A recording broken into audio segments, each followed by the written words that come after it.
ভাই আজকে আমি আপনাদেরকে এমন একটি আমল শেখাবো যে আমলটি করলে রাসূল নিজেই বলেছেন সেই ব্যক্তি কবরের সমস্ত আযাব থেকে মুক্তি পাবেন। ভাইরে ভিডিওটি ধাক্কা দিবেন, একটি শেয়ার করবেন, কারণ আপনার একটি শেয়ারের মাধ্যমে হাজারো মানুষ এই ভিডিওটি দেখবে এবং জানতে পারবে, আর আপনি অগণিত অসংখ্য নেকির অংশীদার হবেন ইনশাআল্লাহ। ভাই আমলটি হচ্ছে, রাসূল সাল্লাল্লাহু আলাইহি ওয়াসাল্লাম বলেছেন, যদি কোনো মানুষ ইশার নামাজের পরে সূরা মুলক তিলাওয়াত করে।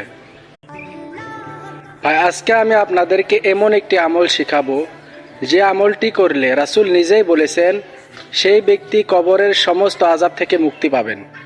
ভাইরে ভিডিওটি ধাক্কা দিবেন, একটি শেয়ার করবেন, কারণ আপনার একটি শেয়ারের মাধ্যমে হাজারো মানুষ এই ভিডিওটি দেখবে এবং জানতে পারবে, আর আপনি অগণিত অসংখ্য নেকির অংশীদার হবেন ইনশাআল্লাহ। ভাই আমলটি হচ্ছে, রাসূল সাল্লাল্লাহু আলাইহি ওয়াসাল্লাম বলেছেন,